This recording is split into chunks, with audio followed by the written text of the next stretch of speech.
Ladies and gentlemen, welcome to the program. The most challenging thing is for one to talk about themselves. That is what we are going to do today on Press Hour.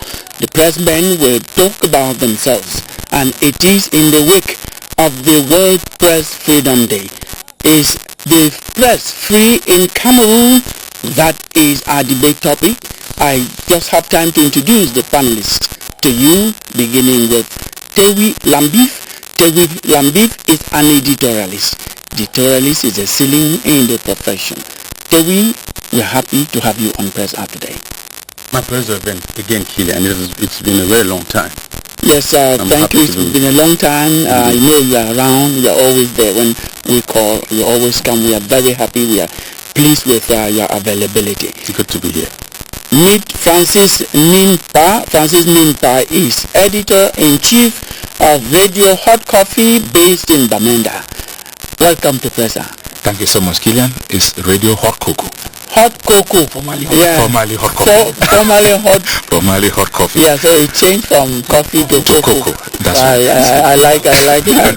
So how is Bamenda doing? Oh, Bamenda is faring not bad. Okay. Its usual challenges are there, but we thank God we are still surviving. Yes, we encourage you. You are on what we call here GZ, Ground Zero. Indeed. That is, you are in the heat of the crisis in the Northwest. In fact. You're welcome. Thank you so much. Okay. It's a pleasure to be here. Yes, a pleasure is ours. Moa Patrick is desk editor in the Guardian Post newspaper.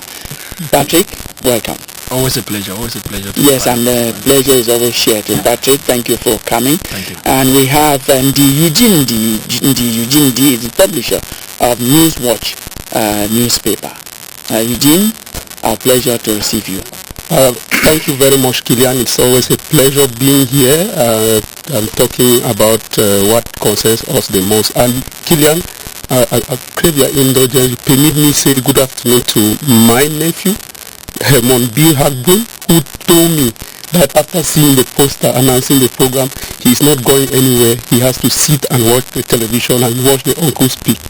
And we join you to wish him a happy Sunday and a happy viewing of Press Hour today. It's time for us to meet Emanuela Bebni, who read the newspapers, and this is what she put together for today's edition of Press Hour.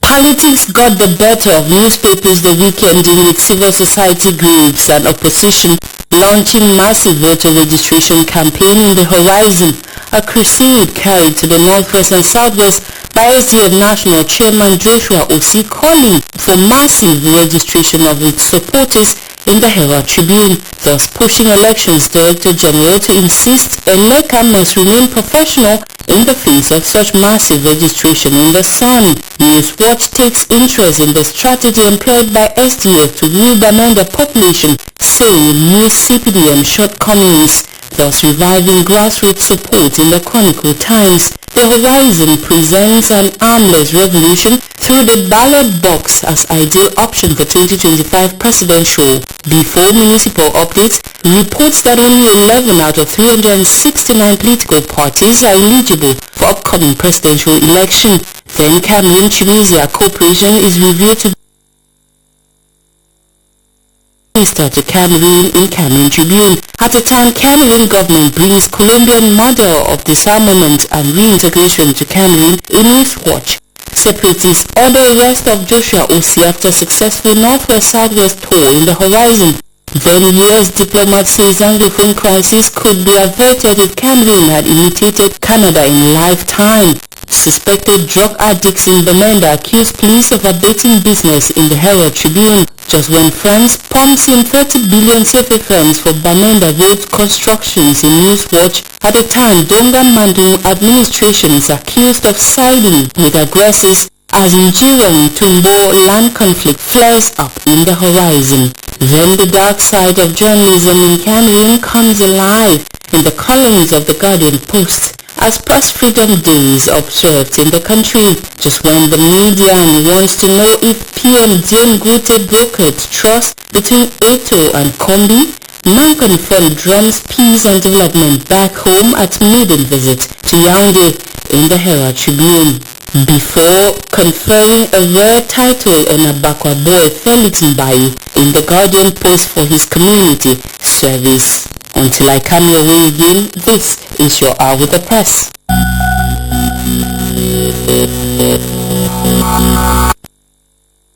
Thank you very much, Emanuela. We cannot wait to have you come our way, and that will be next Sunday when we are come here again for another edition of Press On. Yes, pressmen, you are, ladies and gentlemen, we are here with 4 pressmen, calibers and from different media organs to talk about the press. Is the press free in Cameroon? That's the first question that we are going to try to answer. And I'm going to get the editorialist first, Tewi Lambi. Well, Kilian, it's a very tricky question to say, is the press free? The way the question is posed can lead to an answer that may be yes or no, whereas that's not the answer. So the answer should be, what is the situation of press freedom in Cameroon? Exactly. Put like that, it's easy to discuss it. And if we have to look at that, there are a number of things, and I know we haven't got enough time, so I'm going to be very brief. When you talk of press freedom is founded on what UNESCO calls media development indicators. You can't have a free press that is not developing, that does not grow. There are 5 categories of what they call the MDIs. The first category says that for there to be a developed press, you must have a system of regulation conducive to freedom of expression and pluralism and diversity of the media. Freedom. That is, regulation is the first thing. The second thing is plurality and diversity of media and level economic playing field and transparency of ownership. These are factors, when we get to develop them, we have the time, that influence press freedom. If you want me to elucidate a bit, you will know the role that regulation plays in ensuring press freedom. And I do not want to delve into that. Maybe you permit me to talk on the second point, that plurality and diversity of media, a level economic playing field, and transparency of ownership. Of course, if we have to talk only about transparency of ownership, you will see that the press in Cameroon, there are very few transparency in ownership. Those who are in front as owners of the newspaper or the news organ are not really the owners. Who are the owners? The owners are those who pay. You understand? And some of those who pay have vested interests. And for a press to be free, its responsibility, and I dare say its first responsibility, is to the truth. And you know that ownership would influence the treatment of the truth, which therefore means that, as they say, he who calls the piper, or he who pays the piper calls the tune. So it has an impact on freedom then, because and this is where regulation should come in. Is it because I have money that I can have 10 newspapers, 20 TV stations, 10 radio stations, and hire and fire as I want? Now, in Cameroon, I'm going to take from there, please, I'm coming to you. We have that first point, that first determining factor. If you let me just go quickly through, and then it can help us, because the third one indicates that the media must serve as a veritable platform for political discourse. This means that journalists or the media should provide the platform and not be the politicians or main actors in the politics. They provide the platform for political discourse, for people to talk. But that's what we do here on Pressa. Well, that's what we do, and we hope that others do so. But do they? And the fourth has to do with professional capacity building. that will help to underpin freedom of expression, pluralism, and diversity. Capacity building. And the last and not the least is infrastructural capacity that is sufficient to support independent and pluralistic media. Now, we're rushing through, but once you have these, then we can say that we can begin to talk about press freedom. Freedom cannot exist without these indicators. Well, what I know, Tewi, I'm very happy. We can even consider that a short lecture that we have given in press freedom, which is very correct, very impeccable.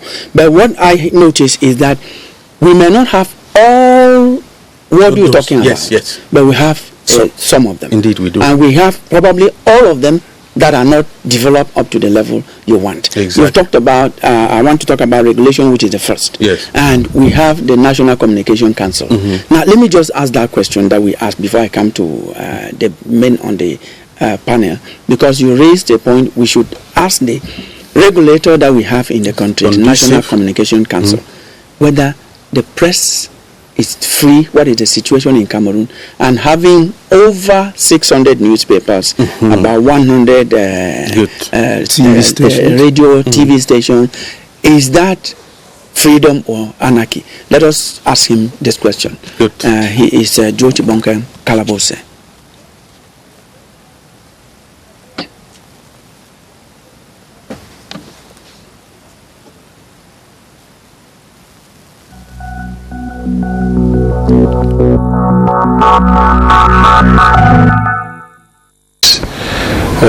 And the number of existing media organs in the country. I think the press treats almost everything they want to treat in the country, and you can listen, watch, or read a variety of subjects that are handled by the press weekly, and from that one can attest that we have press freedom in the country. That's part of the freedom which they want to exercise from not only the subjects they handle, but the plethora of press organs we have. It gives the opportunity for Cameroonians of all walks of life to have somewhere where they can put their finger. And if these media organs didn't have audience or listenership or readership, they would close down. The fact that they are existing means that people, they have people that follow them. And I don't think that is anarchy. Instead, it adds to the richness of the press family in the country. And there are some organs that serve specific localities and specific interests, and so you can't say that on basis of the number of press organs we have that they should close some down. That's not anarchy. To me, it's instead it shows the vibrant nature of the media landscape in Cameroon.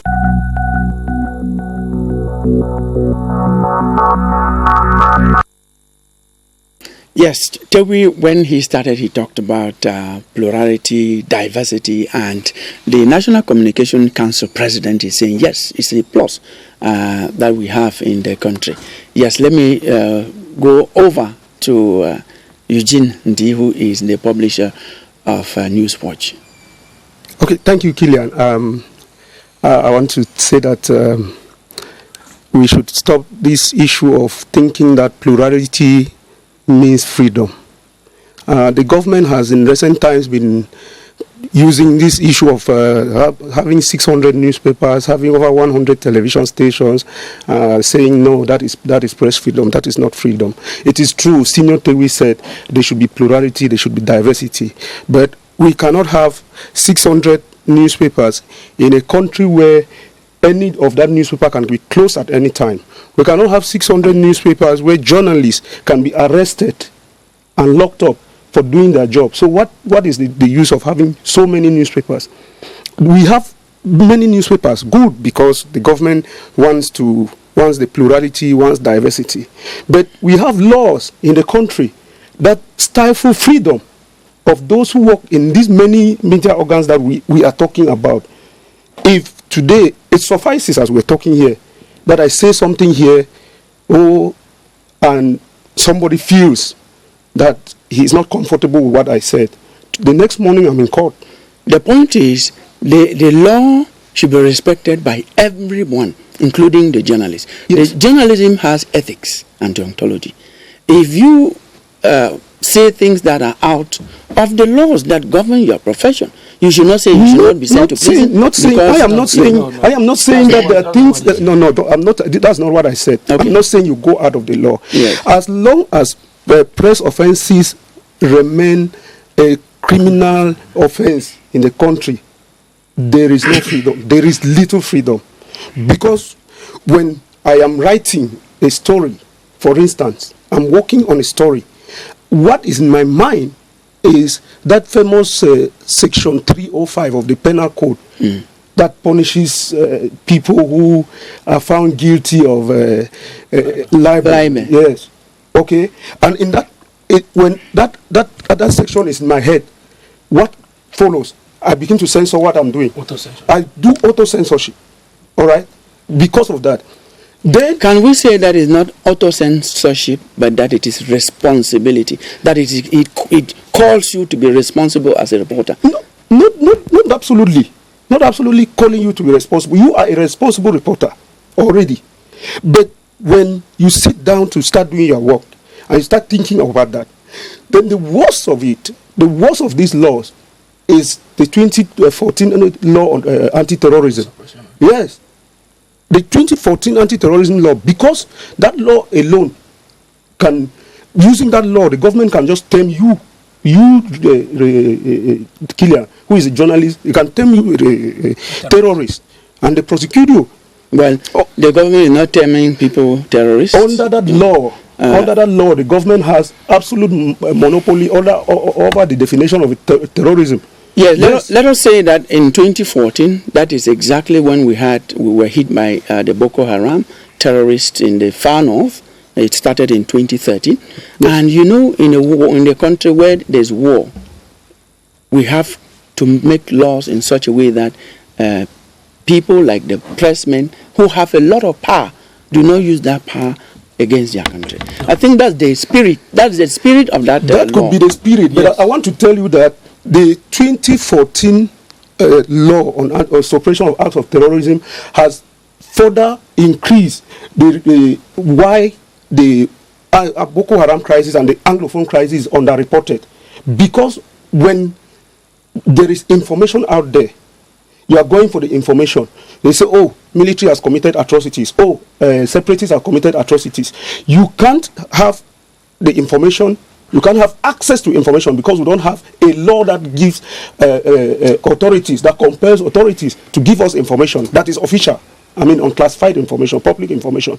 When you don't have that information and you want to report, you are first of all afraid because you don't know what awaits you after publication, and that contributes to underreporting of the crisis that you are citing, the Boko Haram and the Anglophone crisis. So the law now has instead come and I'm a pressman like you. I agree. I think all press. But you don't go through the same challenges. All press. You don't know what you're talking about. No, you don't go through the same challenges like us working with independent media. I'm just saying that you don't know what you're talking about, Patrick. I'm not going to allow you to derail this debate. Let's take the discussion further. Yes. Maybe I should just cue in for. No, you're going to cue in. Was your point? You started derailing the argument. Okay, now we are on press freedom. Yeah. Do we have it in Cameroon? Go take the debate further from what Dewi said, what Eugene has said. No, the world over, I think journalists the world over enjoy some level of freedom, relative freedom. Yes, even in the most authoritarian regimes that we have across the world, journalists still enjoy some level of press freedom. But in Cameroon, I think the rating is quite low. If you have to go by global statistics, especially if you look at our annual report card, Press Freedom Report Card, issued by the Reporters Without Borders, and if you look at the Prison Census annual report from Committee to Protect Journalists, those are verified, documented information that you can, all of us have access to. If you look at our classification, it's really quite low. in terms of press freedom. And those are the indicators like senior editorialist just mentioned. The indicators are there. If you look at an aspect of, for example, the economic situation to begin with, because there can never be a vibrant press in the context where the economy is not vibrant itself, because the media doesn't operate in isolation. And if you look at the context of Cameroon, it's obvious that the media doesn't enjoy some level of freedom. I want to just cue in from where Eugene was talking a while ago about punishing journalists just because of the exercise of their duty, maybe in line of their duty and all of that. The real problem is that we are still several years behind when it comes to how freedom of the press has been advancing with other countries. In countries like Sierra Leone and Liberia, recently, just 2 years ago, they had to decriminalize press offenses to give journalists the liberty to operate. That's 2020. 2020. You're right. And there has been that clamor too in Cameroon for the press offenses to be decriminalized, because journalists now, we are just like common criminals, like thieves who can be handcuffed in the morning and taken into detention because you reported on something that there's always this vague word of sensitive information that jeopardize state security and all of that. You can just be handcuffed in the morning, even as we are talking. Maybe there's a van outside there waiting for some of us. But it's really important that if we are looking at press freedom, we cannot even talk if there is no economic freedom of the press. Or what we are saying here in terms of, for example, a while ago he was talking about, if you look, who are the people who control the media? Even the 600 media you're talking about, there are certain things we cannot say on air. But out of the 600 media organs that government has been brandishing as one is not the honor. We have no, they are not the honor. I did not say they are not the honor. I'm saying that so they have been brandishing all of that to justify the fact that there's some level of freedom in the country. Like even the president of National Communication Council was talking a while ago. He used that too as a yardstick to advance the fact that journalists in Cameroon enjoy some level of freedom. But to me, it's anarchy, because it is not the number of media organs that you have. It's just like the number of political parties that we have. Well over 300 of them.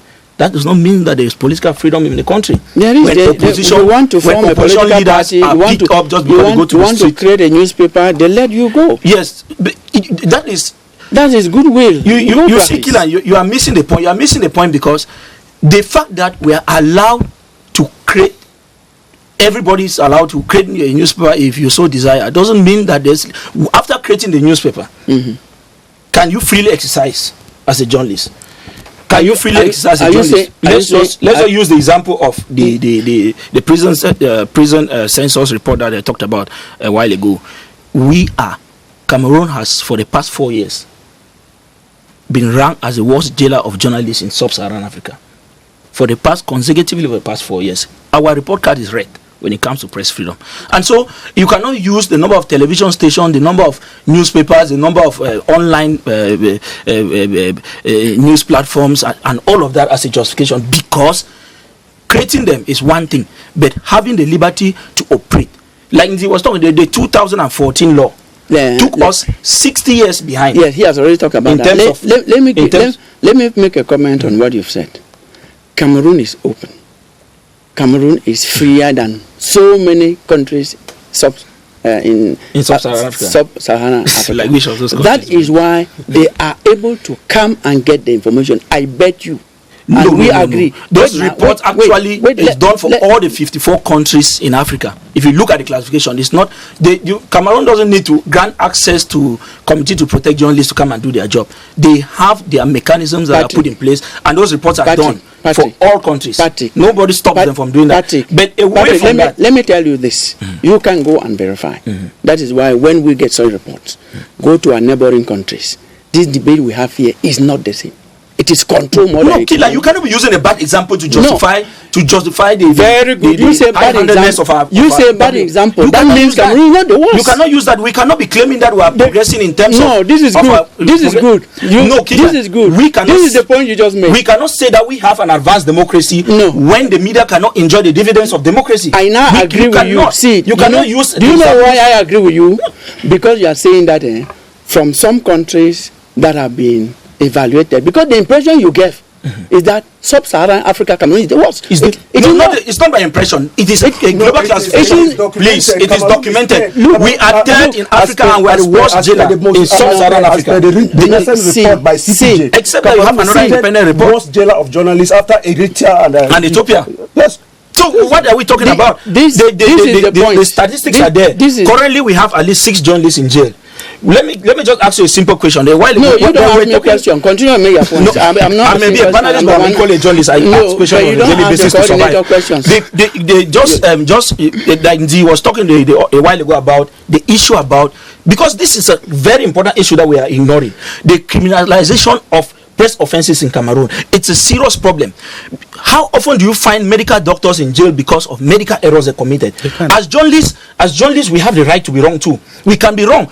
If a journalist does a report which is libelous, there are several mechanisms through which that issue can be the concerned individual can seek redress without necessarily dragging the journalist to court and is jailed for 6 months with heavy fines just because of a professional error or a professional gap. This is it. Francis hasn't spoken. Yes. Francis hasn't spoken. No, I'm saying that. And the point you are raising, I agree, is very good, is very sensitive.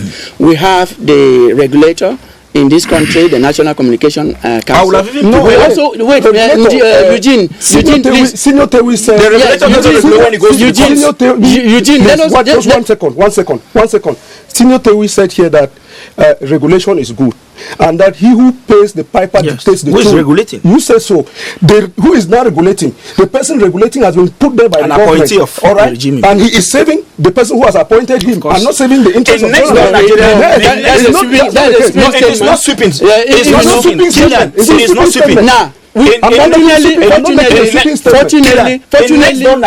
the regulator there is the Union of Journalists. No, see, the journalists themselves. Let us be orderly. Let me be orderly. I think they are mixing things up. Yeah, I think so. But let us get the president of the National Communication Council and get his position on decriminalizing libel, press libel. Okay. Yes, let's get that.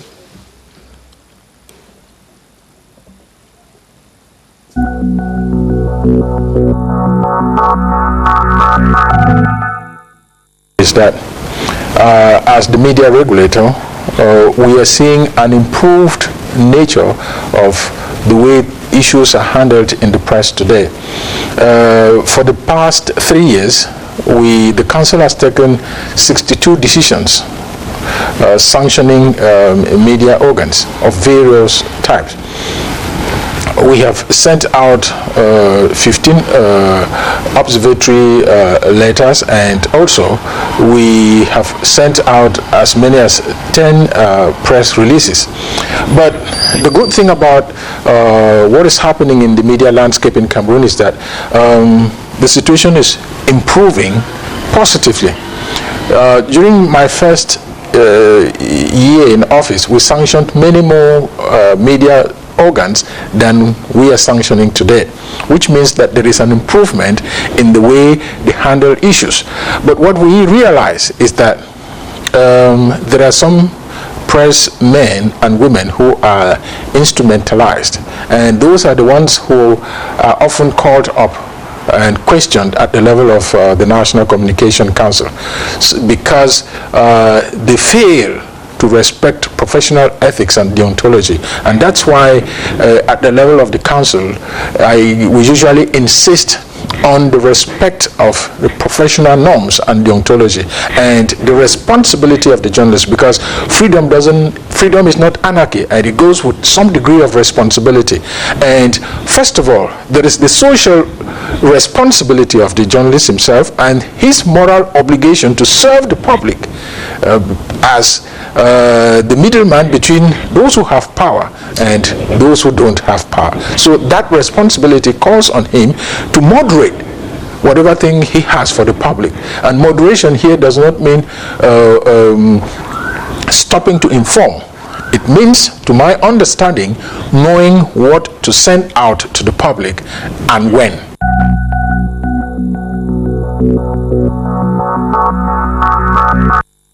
Yes, exactly. He has addressed certain issues that we were questioning here before, that as regulator, he only takes sanction those who do not respect the professional ethics. But exactly the point that it's hot here on the set is decriminalization of press libel. That is the question where he is going to address the National Communication Council. What is his position on making libel not penal?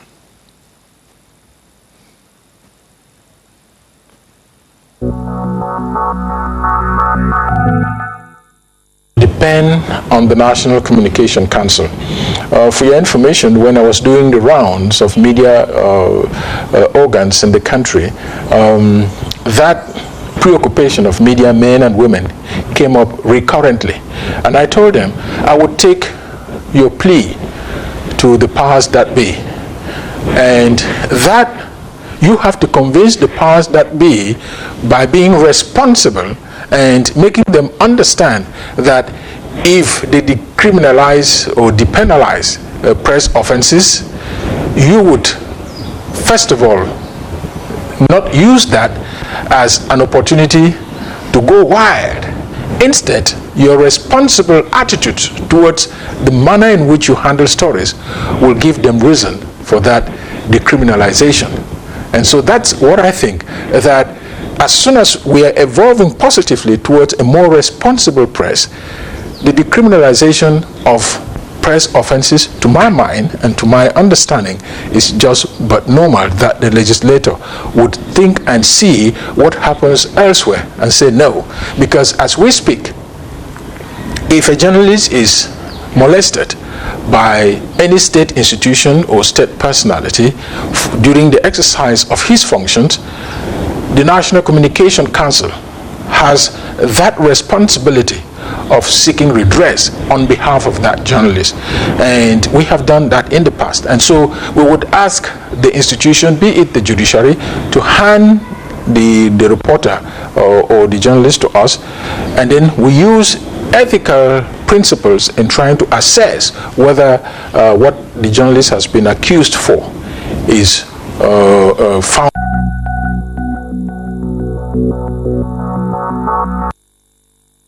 Yes, I'm not the one addressing that issue. It's the National Communication Council addressing and giving reasons why we need to do some studies in terms of the responsibility of our pressmen and women, of all of us. We should not just get up wild and start asking when they think that some of us are still not responsible enough to do what we are asking for. That's what he is saying. I'm not the one saying that again. We have one of our panelists who has not spoken, who has come right away from Bamenda, Francis Nimpa, Editor-in-Chief, Radio Hot Cocoa. Yes, I got it right this time. You are operating in an area that's even more challenging to report than some of us who are based here in Yaoundé and from time to time go to Bamenda and other parts of the country. What's the situation of press freedom, especially where you are? All right, thank you so much, Killian. We'll use some practical analogies to illustrate some 2 points that I have. Going to the initial question, which we have there, is the press in Cameroon free? Yeah. All right. I would say yes or no, just like Senior Tewi said that the question was tricky, but let me take the direct answer the way it's supposed to be. Let me begin with the yes. That the press freedom in Cameroon, yes. We have a panel here who are talking. And I want to think that in Cameroon, the President of the Republic, President Paul Biya, is one of those personalities who have been insulted by Cameroonians, by the media as well. I think say rude words against him, but he doesn't react. He doesn't criminalize those who say that. Those who say that. That's my own rating of where I can say, okay, for press freedom, yes. On that point, I don't see anyone here who disagrees with you. That is, even on this panel, some of them, the things they come and say. Okay, you continue. Let's not interrupt. I mean, want to differ what you say. Let them continue. Don't speak for us. Don't speak for us. That was a yes point part of it. Now, the no part of it is that I'm coming from the Northwest region. My radio station, Radio Hot Cocoa, has been shut down twice during this crisis. The Anglophone crisis. We are 7 years and counting. My radio shut down twice. It took a lot of intervention from the National Communication Council to intervene at one moment for it to be open. And what was the allegation here? That the radio is giving airspace to activists of the Anglophone cause to talk. That was the allegation. But if we talk of press freedom, it means that there are two sides of the story most of the time that should be told. Sometimes even three sides. Sometimes even three sides. So why is it that if we give the opportunity for the activists to say what they are saying, to government, it's not supposed to be? What if those activists through your radio station come and say, burn the country? Do you accept that? No, we don't accept that. But, that is exactly what... We are professionals, like you are saying, that is a social responsibility for all of us as journalists. I don't think we could go to that extent of preaching hate. No, there are live programs like what we have here is live. Yes, it's live. I will not control what Patrick is going to say next. And he says so many of those things here. Which means that... Which things are you talking about? So, no, he's my friend. Let me land and he's a friend to our audience. Let me land with my point. Yes, let me land with my point. That kept aside. Yes. I also run a debate program like this on our radio. There's a young man who was given some grants by the Ministry of Youth Affairs, about 3 million and counting. That money was not paid to the young man for some years. And the young man came and cried to us as media people, watchdog, to talk, voice of the voiceless, to talk on his behalf. Yes. Professional as we were, we contacted the authorities that were concerned to pay that money, the Youth Affairs. Nobody accepted to talk. They turned down all our invitations to have them clear their own part of the story. Nobody talked. So when we carried the story on the air like a media, they came running. Before we left the studio, we had a summon by the administration, summoning the entire panel like we are here, all of us. And we went and explained to the governor of at the governor's office, thanks to our late station manager, may so rest in peace, Pa Gideon Taka. So that is where we are. Oh my, I knew. In the Northwest, like you have said, Northwest region where we are in the crisis, it is much more compounded again because we are at crossroad. You have government on the other side, we have the activists on the other side. I think last time, Senior Tewi, they were with a training capacity building for us in the Northwest on reporting for peace. Because in the context where we are, I must say that the press is highly gagged. In the Northwest, we find it difficult to operate and report the facts the way they are. Thank you very much. You've given several good examples. What you did in the case of that young journalist is what we call whistleblowing. You did your job, and nobody. You are here. I'm here. Yeah, you are not in prison. I'm saying we were summoned. Why were we summoned? For articulating a problem of a common man there. Someone like and should I tell you that 1 week after, that young man money was paid? If we didn't say that. But you said it, and there's no problem with that. We have no problem. Now, this is what we do. There is one journalist respected, talked about in Cameroon by almost everyone. Chialindi Chia is a seasoned, retired journalist. We want to get his idea compared with his own period and this time. What is the situation of press freedom in Cameroon?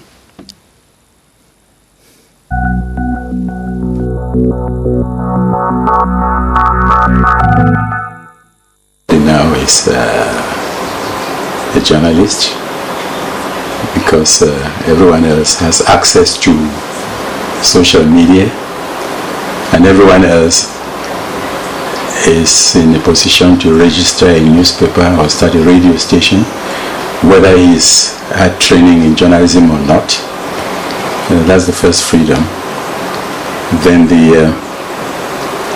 my second reading, as you put it, of freedom is in Cameroon is that okay, you are free to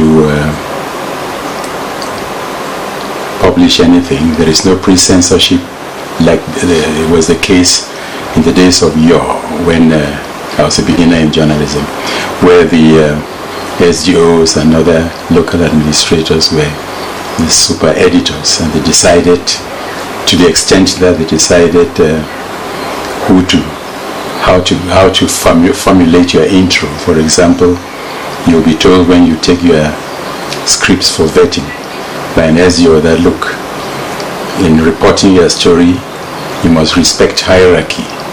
The governor's name, since he was the ranking official in the place, must come first. Then my name, the SEO, then the GO if he was there, then the member of parliament, in that order. And you had no choice. Today we get to say anything, we get to invite people to express their minds, and for each and everything that you say, it hurts somebody and it pleases another. It hurts some people, it pleases some people. So there is freedom to please and freedom to hurt, whatever you do. There is freedom of press in Cameroon. There is freedom of press. I think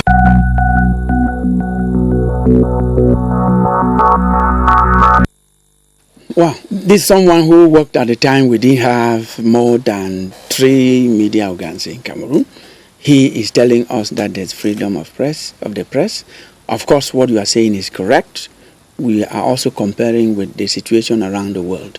But something very peculiar about Charlie Chia is, rightly or wrongly, he has been accused for, at the time that we did not even have the same freedom, that he used to say, and now lies from Studio 4. I asked him this question. Did you actually say that? Let us watch him.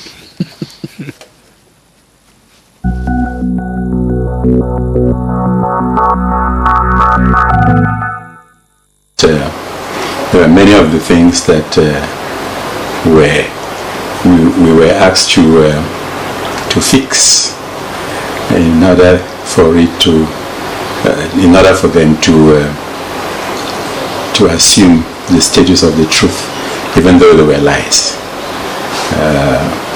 You would be asked, for example, not to report a particular football match in which Cameroon lost, or you'll be asked not to mention the number of people, or even to mention at all that people were shot and killed in a confrontation with gendarmes here and there, and so on and so forth. But I accept I was a very young man then, and I was very exuberant, and truth, as far as I was concerned at that time, didn't have a ceiling, or didn't have to have a ceiling. It was truth and truth and truth. But there are certain truths that are scary, and that can hurt, that can kill, that can leave bleeding scars on a nation if blatantly told, if not really sugar-coated, if not packaged in such a way that it goes, it's like it treats you without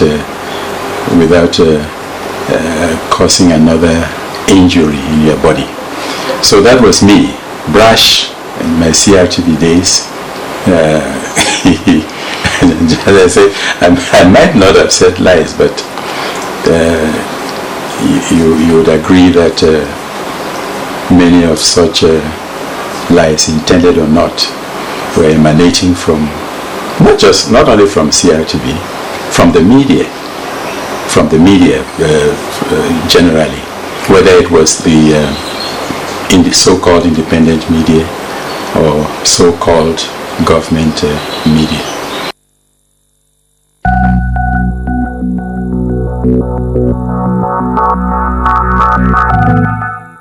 Very, very, very interesting. That is where we were.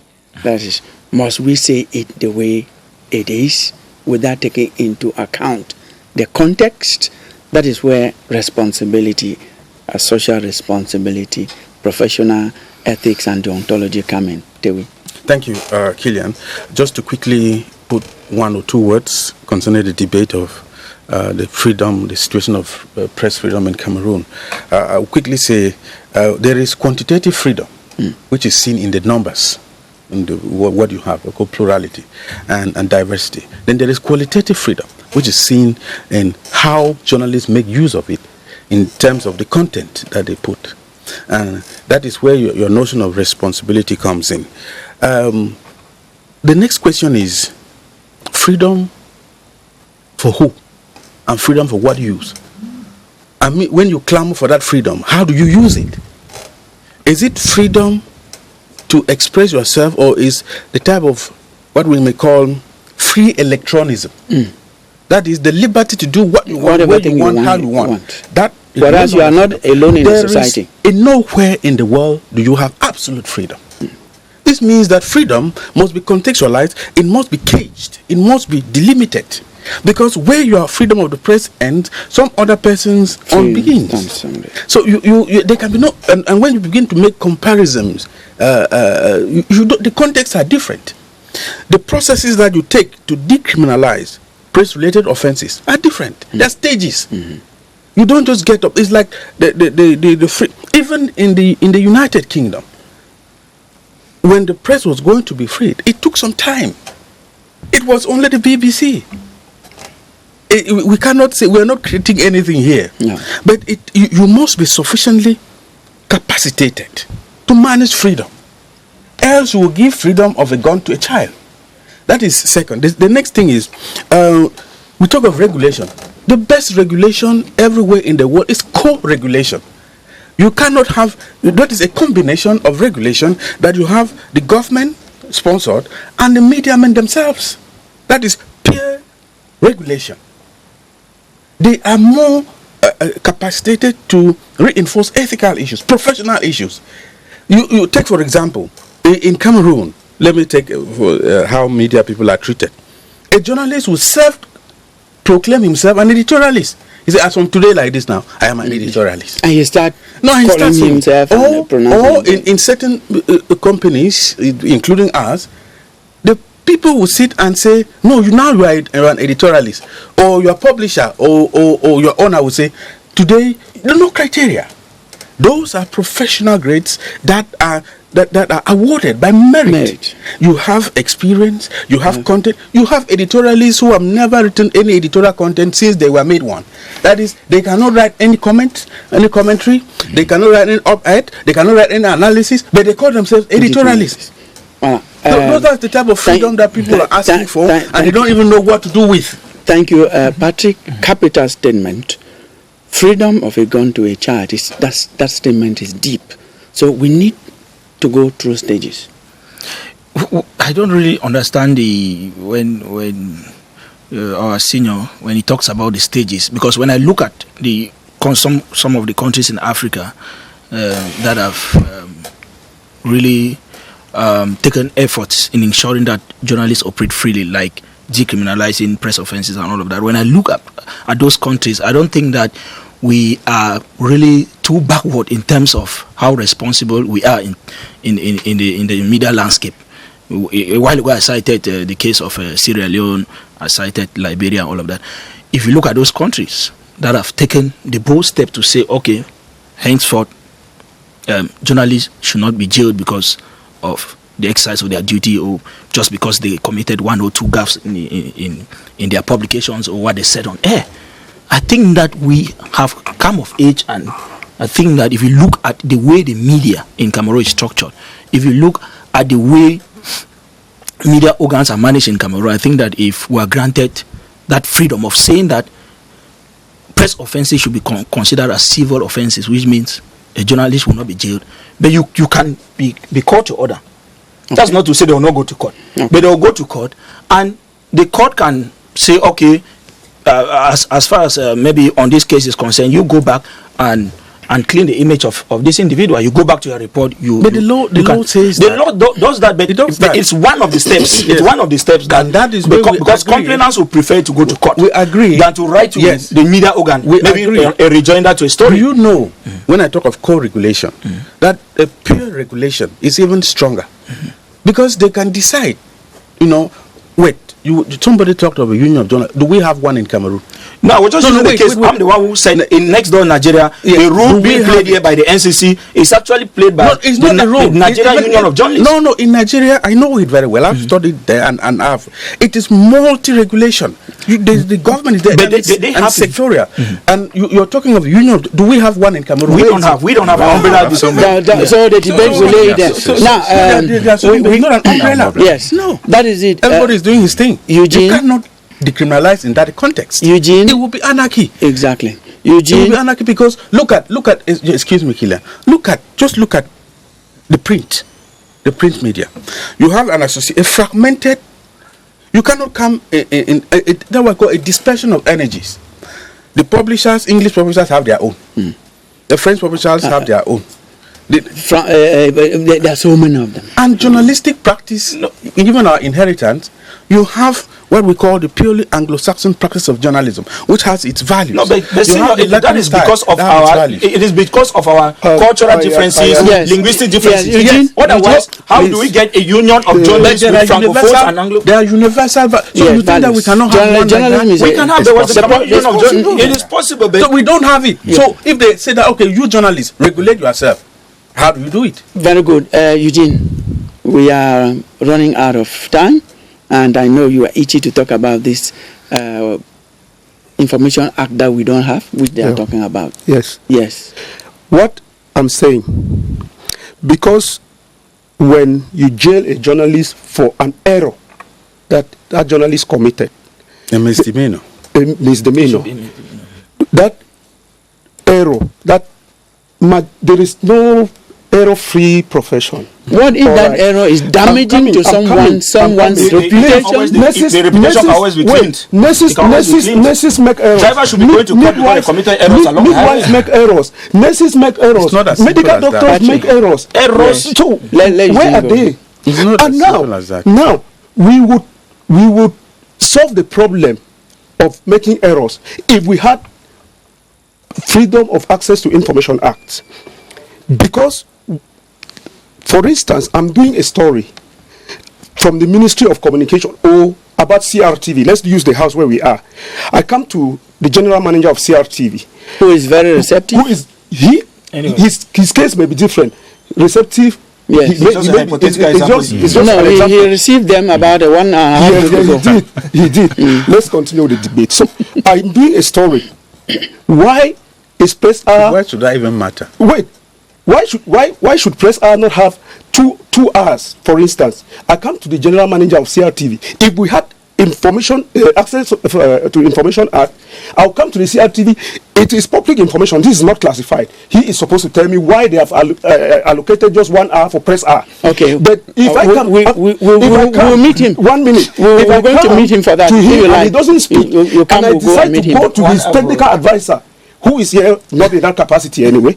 I come to his technical advisor and he gives information to me, perhaps not to be quoted. I go and use that, not to be published. No, to be published, but not without quoting him. Yes. Now that information is erroneous. All right? As soon as the paper comes out and is reviewed on the same CRTV, someone will be coming like the one that came to these people. Okay. But those are professional issues. We must mix things up. Yes, exactly. We must not mix let us get Francis. Let me tell you, if there was access to information, if there was access to information, you will be compelled to speak, and the error in the story will not be there. Yes, because I use a secondary source. Because I use a secondary source, the secondary source misled me. Why should I go to a secondary source? Because the source has refused to speak on an issue that is public. Yes, but there are professional ways of going around that and coming out clear. But I'm saying this because we have also practiced this. At the time we even had the opportunity to compare two situations. We may not be doing so well. That I agree. But we are not the worst. But that should not be even the argument. That should not be the argument. That should not be the argument, because we should not always be comparing ourselves with others, whether we are doing well or we are doing bad. With no, others. we should not be comparing. I'm just saying we should that if we have that I just gave you. Francis, so bad in copying good examples. No, there's nothing bad in that. There's something bad in copying bad examples. That's what he's saying. We have just 2 minutes to go. What is so bad? We have 2 minutes to go because the media in Cameroon. There's nothing good in copying bad examples. Patrick, why will you copy bad examples? Patrick, Francis has come right away from Bamenda. Yes, Francis. Yes, we are getting out of this program in 1 minute 30 seconds. We're going to give you this time to talk about the way forward in freedom of the press in Cameroon.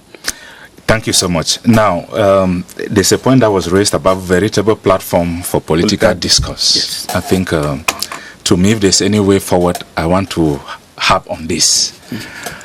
You know that things that have to do with politics in Cameroon here, we are the eve of an election. And you can imagine that the media is awash with a lot of political debates. Political newspapers.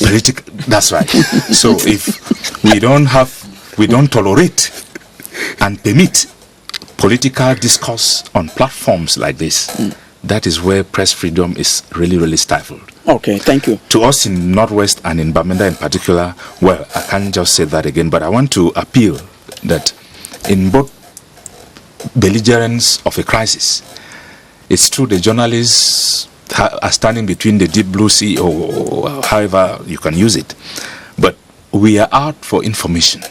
We can only do our work professionally and objectively to deliver. You have the right information. Yes, to deliver. Yes, thank you. But a lot of the politicians we are talking about here, they hate to hear news that does not favor them. It's everywhere. It's not only in Cameroon. Thank you very much. It's not given. Yes, it is not given. Thank you. Thank you. The same people who hate to give access to information to you. Thank you. They don't want to hear. Eugene, our time is up. Our time is up. We have a live. We have a Tamtam weekend. Just 1 second. We are going into Tamtam weekend's time. It's not very good for us. That's why please, I plead more time for the program. Yes, we're going to plead to have more time, Eugene. Thank you very much, Eugene Ndi, the publisher of Newswatch newspaper. Thank you very much. More Patrick, who is desk editor in the Guardian Post newspaper. Thank you, Francis Ninpa, editor-in-chief, Radio Hot Coco from Bamenda. Thank you very much for your contribution. Thank you, editorialist Tewi Lambif, for your contribution. We also want to thank Noweya Ben Modika, who helped us to interview Charlene Dichia from Boya. Also thanking Charlene Dichia for his time. Ladies and gentlemen, thank you for watching this program. You have a rebroadcast of this program on Monday at 2:30 on CRTV Premium, on Wednesday at 9 p.m. after the news in French. That is on CRTV News. Thank you very much. Have a good day.